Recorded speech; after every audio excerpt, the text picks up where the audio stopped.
Hello viewers, today we're going to discuss the eighth topic of our idea builders. Our today's topic is family, friends and children.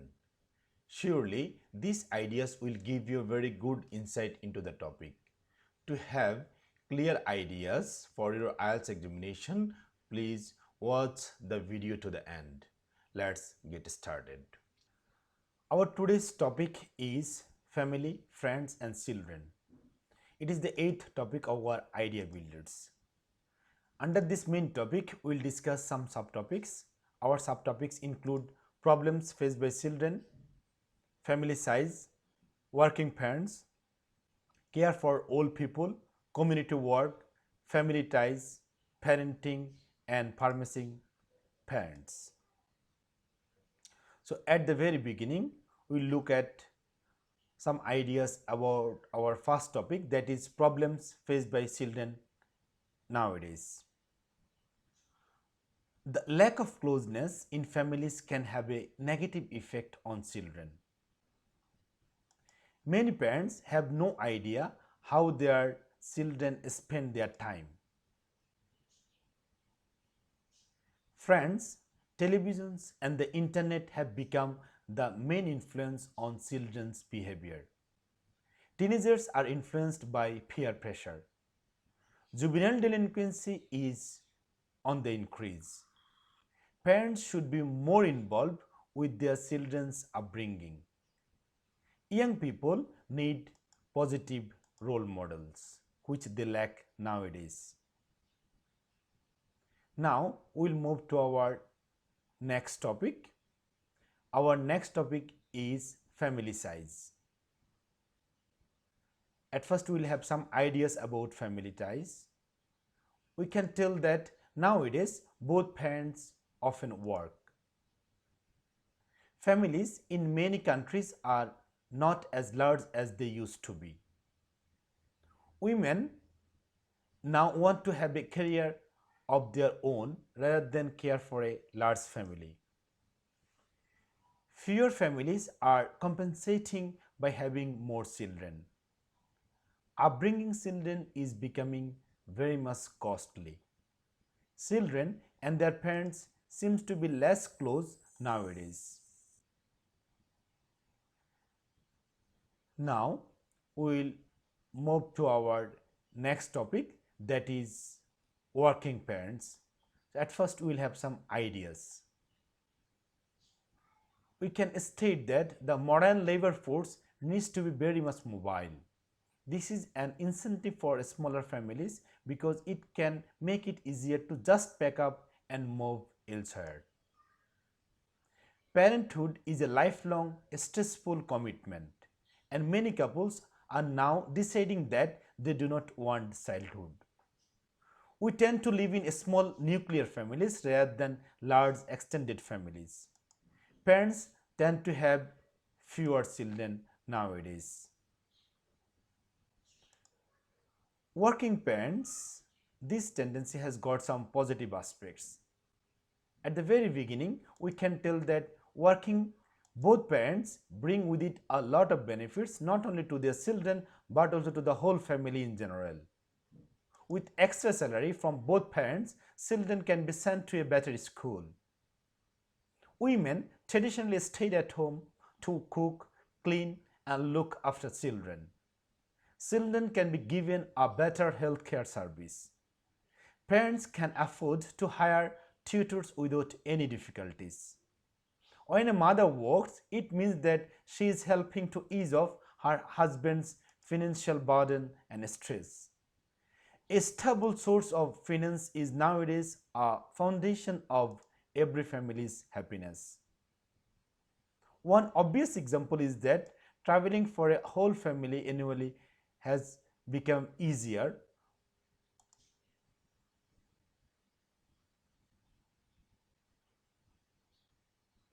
Now we will see more negative aspects of working parents. Working parents' children are often lacked of necessary support and supervision. It may lower kids' education's performance. Children will also be very likely to take on bad habits due to peer pressure. Many parents have no idea how their children spend their time. Friends, televisions, and internet has become the main influence on children's behavior. Children can become game addicted, smoke, or even take drugs. Teenagers are influenced by peer pressure. Some of them mix with bad companies and become addicted. Children feel lonely even in their home. The lack of closeness in families can have a negative effect on children. Juvenile delinquency is on the increase due to lack of supervision. Parents should be more involved with their children's upbringing. Parents should present themselves as a role models for their kids. Now we will move to our next topic of the day. Our next topic of the day is care for old people. At first, we will discuss government's responsibility. Taxpayers have a right to expect a good standard of state care when they reach old age.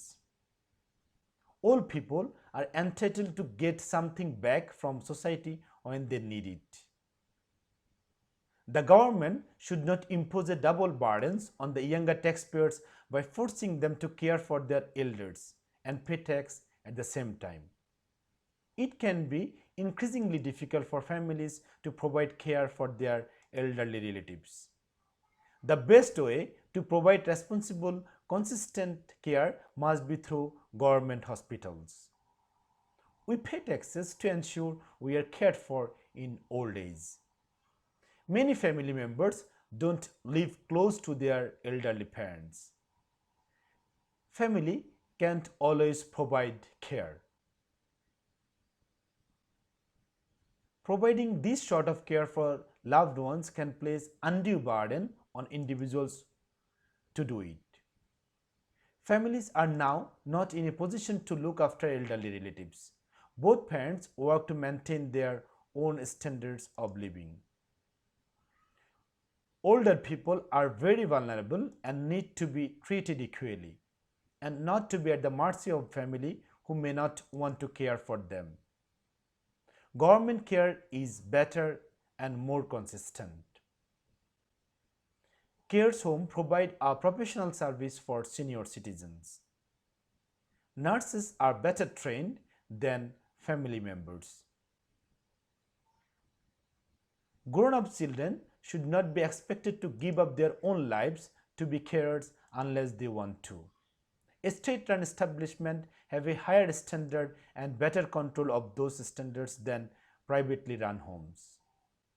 Government would give equitable care for their elderly. Private companies are more concerned with profits than elderly.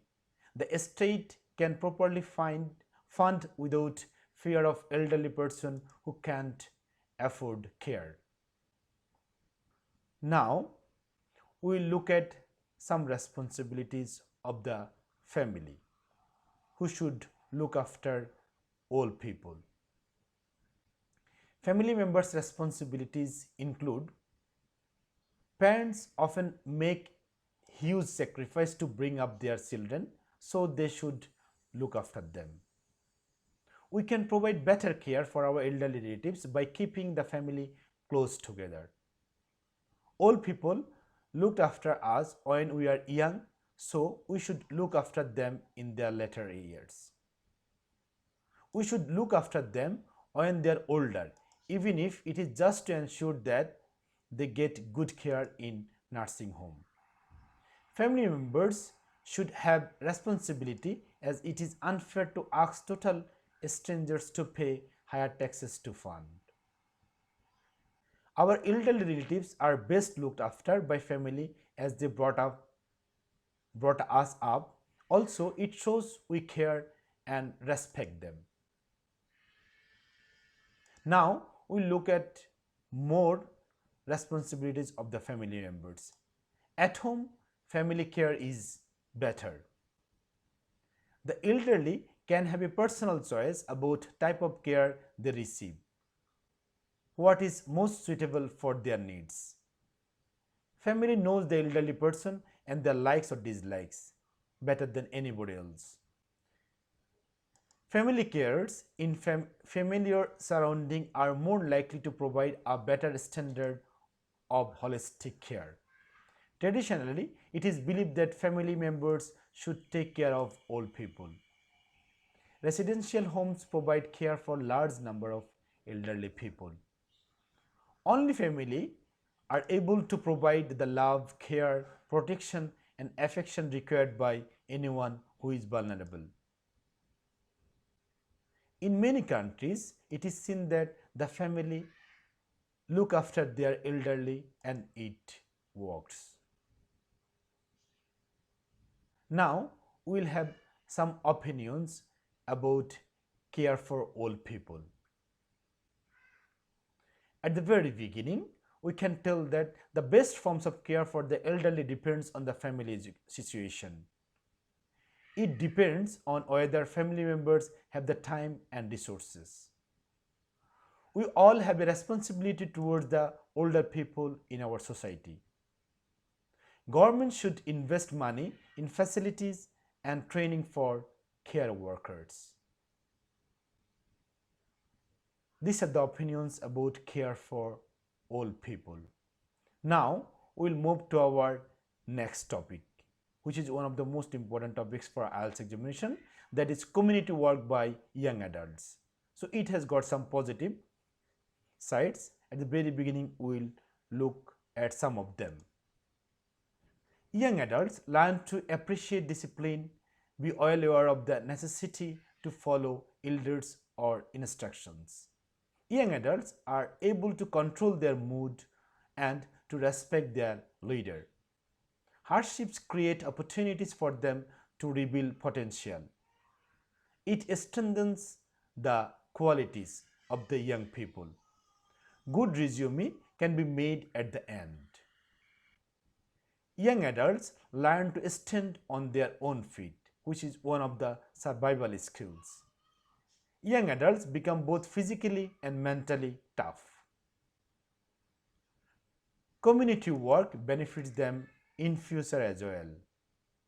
It is an effective way of educating young people about patriotism. It is a way of training future leaders. Community work reduces crime rate among young people. Now we will move to our next topic, and our sixth topic is family ties. At the very beginning, we will have role of family ties. Family togetherness helps family members solve their problems more easily.